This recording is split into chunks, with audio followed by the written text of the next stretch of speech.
Test 5. You will hear a number of different recordings, and you have to answer questions on what you hear. There'll be time for you to read instructions and questions.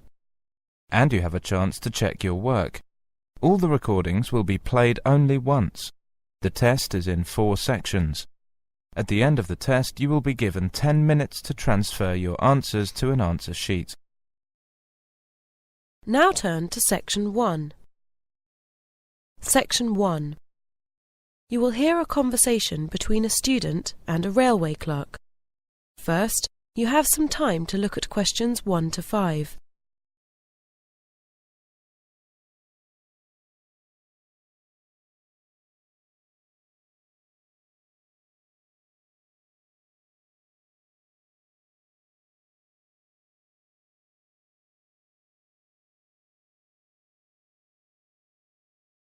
Now listen carefully and answer questions 1 to 5. Central Station, Norwich, Sue Brown speaking. Can I help you? Is that the railway station? Yes. Is there a card that you can buy railway tickets and allows you to get discounts on it? You mean a rail card? Yes, there are various types. There's the young person's rail card and the senior citizen's rail card, for example. Well, I'd like a young person's rail card, but I'm over 21. Is that okay? Do I still qualify? Yes, you're eligible from 18 to 25. Great. And how much does it cost? £18. Okay. And can I get it over the phone? Well, I can take your details and process it now over the phone, but you'll need to come in to collect the card. Yeah, that's fine. Okay, so I just need to take down some details. First of all, can I have your name? Stephen Crockers. Okay, so first name Stephen. Is that Stephen with a V? No, with PH. Right. And can you give me your surname again? That's Crockers. Crocker with a C? No, I'll have to spell it out for you. Krockers. Right, thank you. Now, you said you were over 21. Can I ask for your exact date of birth, please? Yes, sure, it's the 3rd of February. Yes? And the year's 1979. 1979. OK, lovely. So the next thing I need to know is your permanent address. Right. I'd better give you my parents' address then. I'm probably moving soon. Yes, that'll be fine. It's 158 Kingwood Close. Is Kingwood one word or two? 1. Right. Norwich. And can you tell me the postcode, please? It's NR4 6JF. NR4 6JS? No, F for Freddy. Right. And the next thing I need is your telephone number. Do you mean my parents' number? Yes, the number at your permanent address. OK. It's Norwich 456 321. And are you living at that address now? No, in term time I'm in lodgings. But like I said, I might be moving soon. Never mind. Just give me the address where you're staying now. Right, it's 62 Housewalk Terrace, Wakefield. And the postcode? WF1 4NN. Right, that's fine. Before you hear the rest of the conversation, you have some time to look at questions 6 to 10.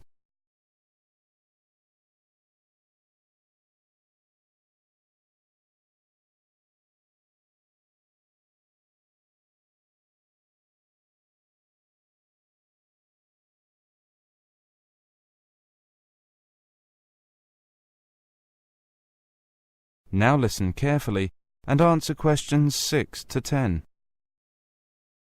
And I want to get a ticket. Can I do that now and get the discount, or do I have to wait until the card's ready? No, you can book the ticket now and collect it at the same time as you get the card. OK, so I want a return ticket to London next week. How much will that cost? Well, it depends on what sort of ticket you get. There are 4 different kinds. I'll go through them for you. Right. The cheapest one's the London Day Out. That's good if you're just going away for the day. It includes some bus and tube travel in London, but you have to travel outside peak hours. That costs £18. OK. Now, the next one's called the Super Advance Return. You can travel on any train with that, but you have to book your seat 1 day ahead. Actually, it's better to book earlier if you can, because there's only a limited number of tickets.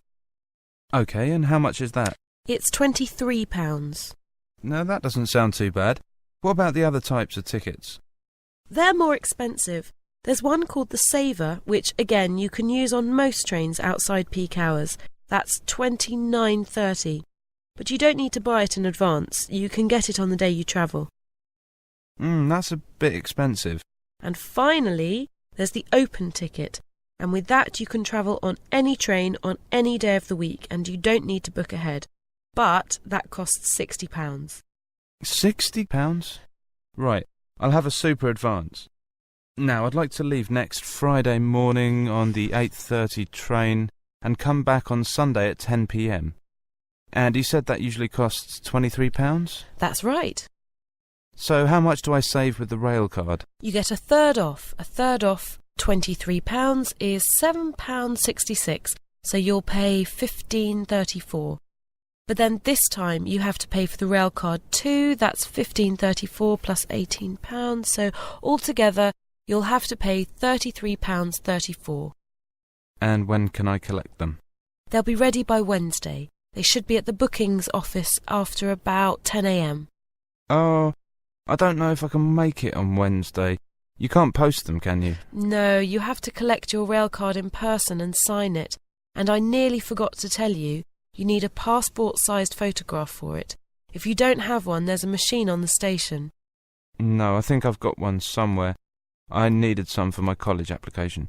I think I had one left over. Good. So, is there anything else? No, that's great. Thanks a lot. Bye. Goodbye. That is the end of section 1. You now have half a minute to check your answers.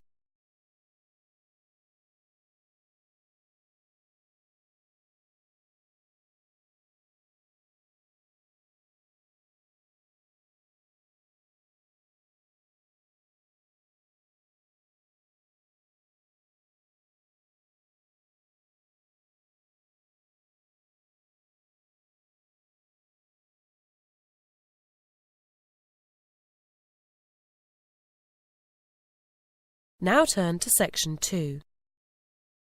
Section 2. You will hear a talk to new students at a university.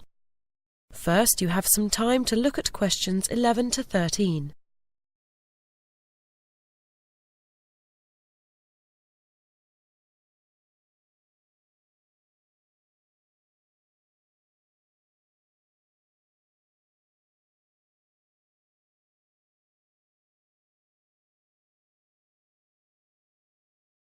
Now listen carefully and answer questions 11 to 13.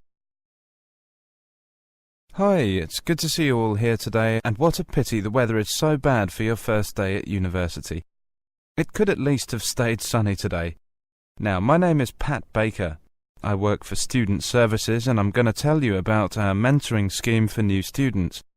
We've had it in place for a few years now, and people starting at university for the first time in general find it a very positive experience at these meetings. What happens is this. Each of you, if you want to join the scheme, will be assigned a mentor. That is, someone who's been studying here for a year or two, and who can show you the ropes. In other words, show you how things work. Give you advice if you need it, and just generally be friendly contact for you in the university. Of course, you'll have your tutors and lecturers, who will also help you with academic problems. But this is someone more your own age, who has been through the same experience quite recently. What the mentor does is to have a group of usually 2 or 3 students, and he or she organises meetings, preferably about once every 2 weeks. We generally find that more than that is just too often. Where you chat about your problems, university life, or just about things in general, and your mentor will give you the benefit of his or her experience.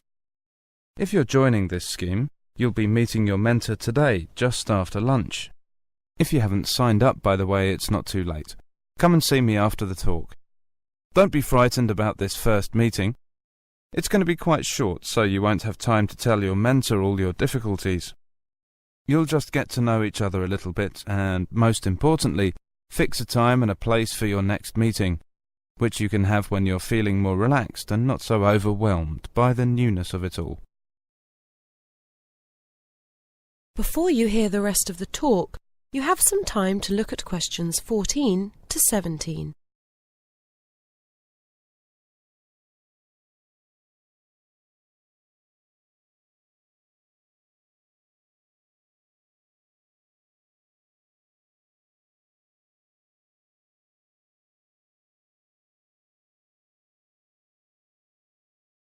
Now listen carefully and answer questions 14 to 17. Mentors, as I've said, have been through the same experience as you quite recently, so they can understand your problems. They'll be able to tell you about academic systems, which are so different at university from what you were used to at school.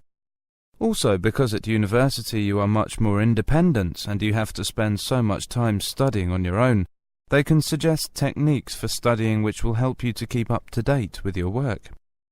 This university is an enormous place, so another thing which they'll be able to help with is university facilities. You know, anything from sports halls to libraries to medical services, and they can probably help you get involved in all sorts of social activities too. Parties, clubs, sports, whatever. Before you hear the rest of the talk, you have some time to look at questions 18 to 20.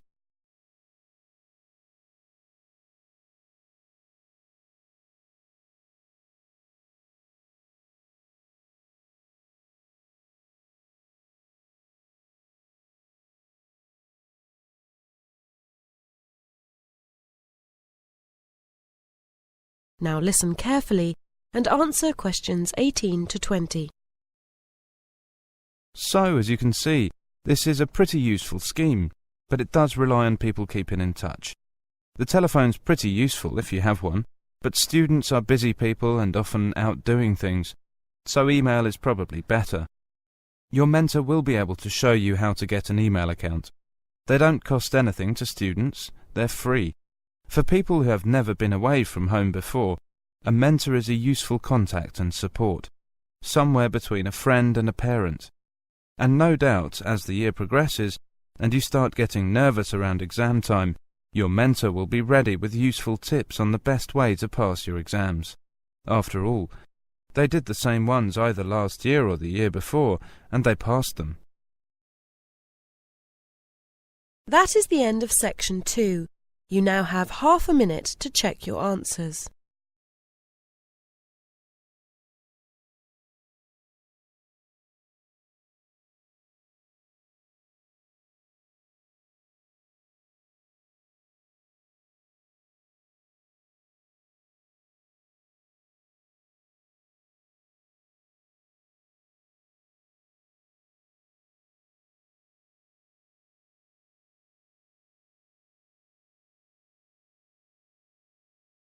Now turn to section 3.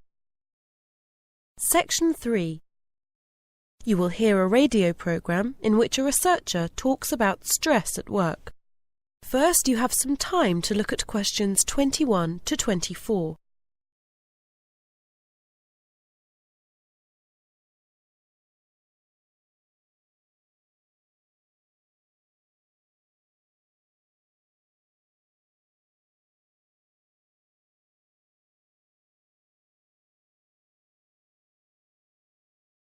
Now listen carefully and answer questions 21 to 24.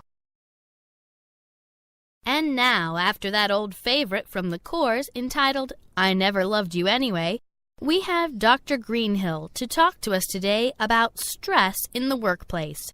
Is it getting worse, Dr. Greenhill? I'm not sure whether it's getting worse or just that more people are talking about it. Certainly more people are complaining about it. I've just completed a study of 5,000 workers from 20 different countries, and I've taken a multicultural approach to the subject. And what have you found? That, broadly speaking, the causes of stress are similar all over the world. For example, Raymond from Mexico City says that society measures people by individual success. But, he says, increasingly work is organized in teams.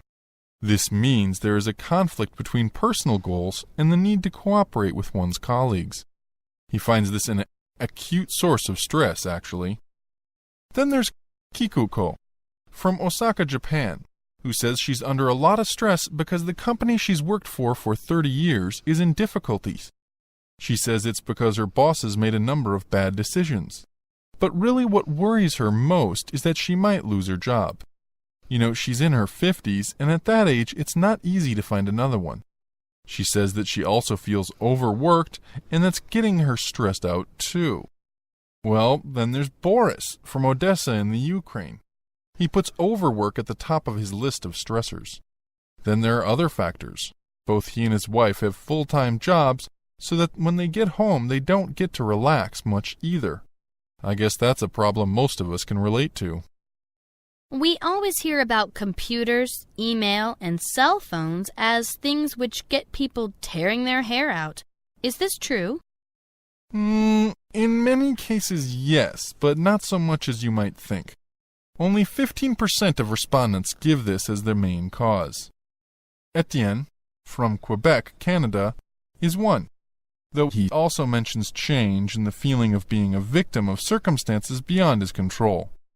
Other people talk about the amount of work which comes with continual change as being more stressing than new technologies themselves. People feel they lack stability in their working life. But we must remember that in many places it's really lack of new technology that puts people under most pressure. Take Nagwa from Sohag in Egypt, for example. She says that for her the main source of stress was working in noisy, hot, unventilated conditions day out and with no end in sight. So it seems we can't win either way. Before you hear the rest of the program, you have some time to look at questions 25 to 30.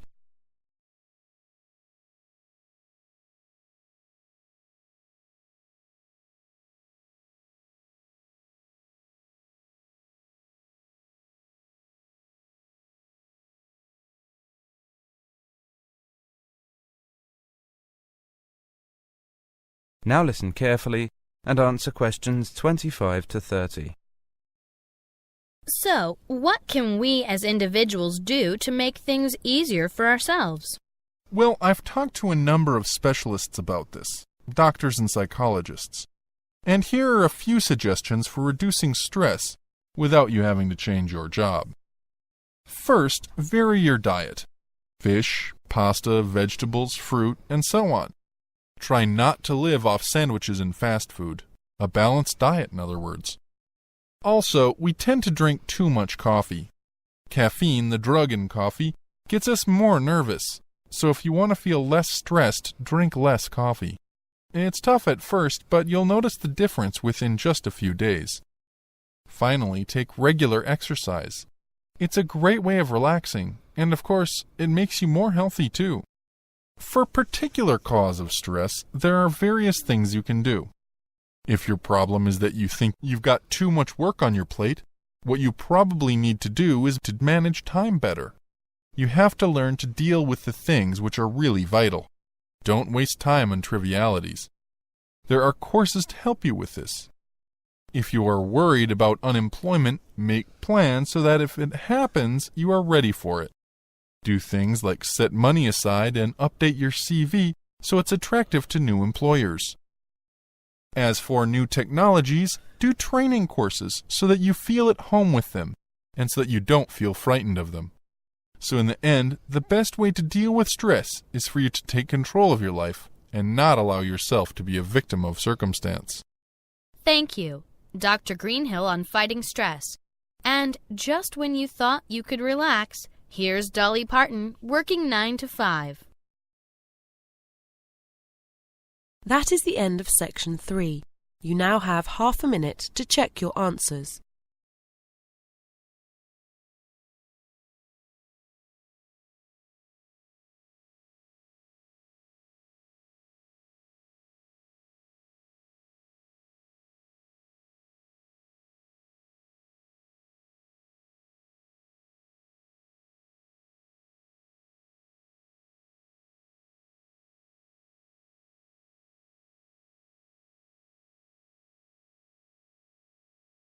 Now turn to section 4. Section 4. You will hear an extract from a lecture about solar eclipses in history. First, you have some time to look at questions 31 to 36.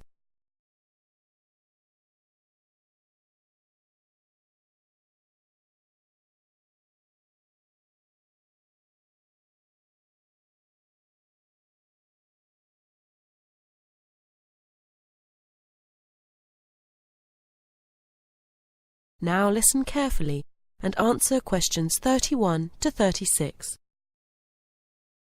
Good evening and welcome to this month's Observatory Club lecture. I'm Donald Mackey and I'm here to talk to you about the solar eclipse in history. 1,000 years ago, a total eclipse of the sun was a terrifying religious experience. But these days an eclipse is more likely to be viewed as a tourist attraction than as a scientific or spiritual event. People will literally travel miles to be in the right place at the right time to get the best view of their eclipse. Well, what exactly causes a solar eclipse? When the world goes dark for a few minutes in the middle of the day. Scientifically speaking, the dark spot itself is easy to explain. It is the shadow of the moon streaking across a different and, to all intents and purposes, a seemingly random part of the globe. In the past, people often interpreted an eclipse as a danger signal heralding disaster, and in fact, the Chinese were so disturbed by these events that they included among their gods whose job was to prevent eclipses. But whether or not you are superstitious or take a purely scientific view, our earthly eclipses are special in 3 different ways. Firstly, there can be no doubt that they are very beautiful. It's as if a deep blue curtain has fallen over the daytime sky as the sun becomes a black void surrounded by the glow of its outer atmosphere. But beyond this, total eclipses possess a second, more compelling beauty in the eyes of us scientists, for they offer a unique opportunity for research. Only during an eclipse can we study the corona and other dim things that are normally lost in the sun's glare. And thirdly, they are rare. Even though an eclipse of the sun occurs somewhere on Earth, if you sit in your garden and wait, it will take 375 years on average for one to come to you. If the moon were any larger, eclipses would become a monthly bore. If it were smaller, they simply would not be possible. The ancient Babylonian priests, who spent a fair bit of time staring at the sky, had already noted that there was an 18-year pattern in their recurrence, but they didn't have the mathematics to predict an eclipse accurately. It was Edmund Halley, the English astronomer, who knew his maths well enough to predict the return of the comet, which incidentally bears his name. Before you hear the rest of the lecture, you have some time to look at questions 37 to 40.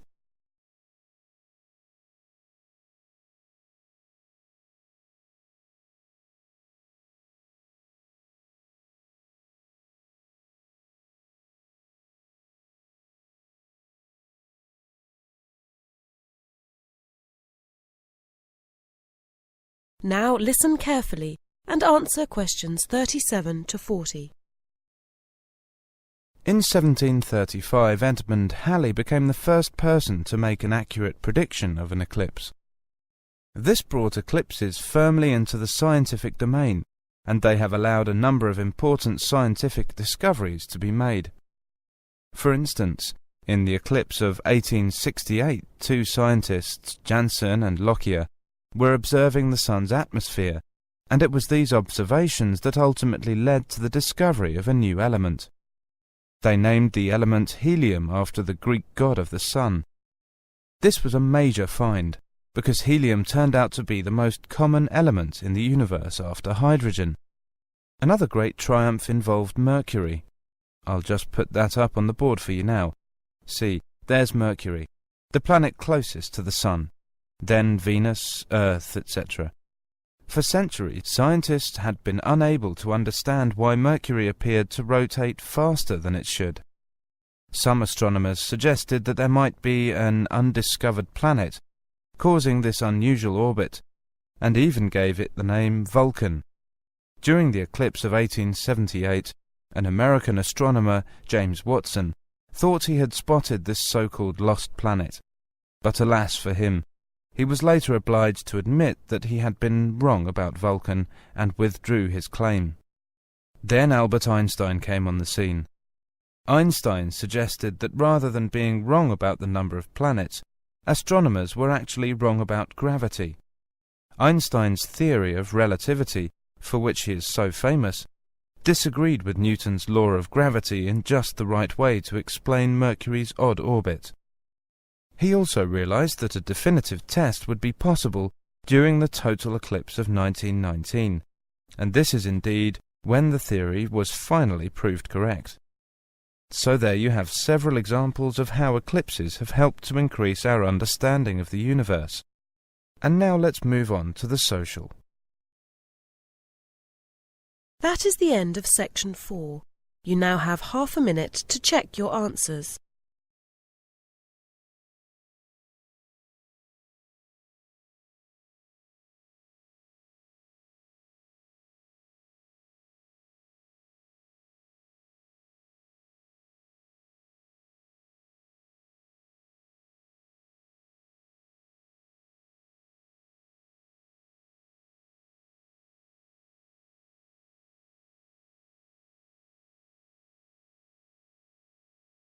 That is the end of listening test, the Ielts test.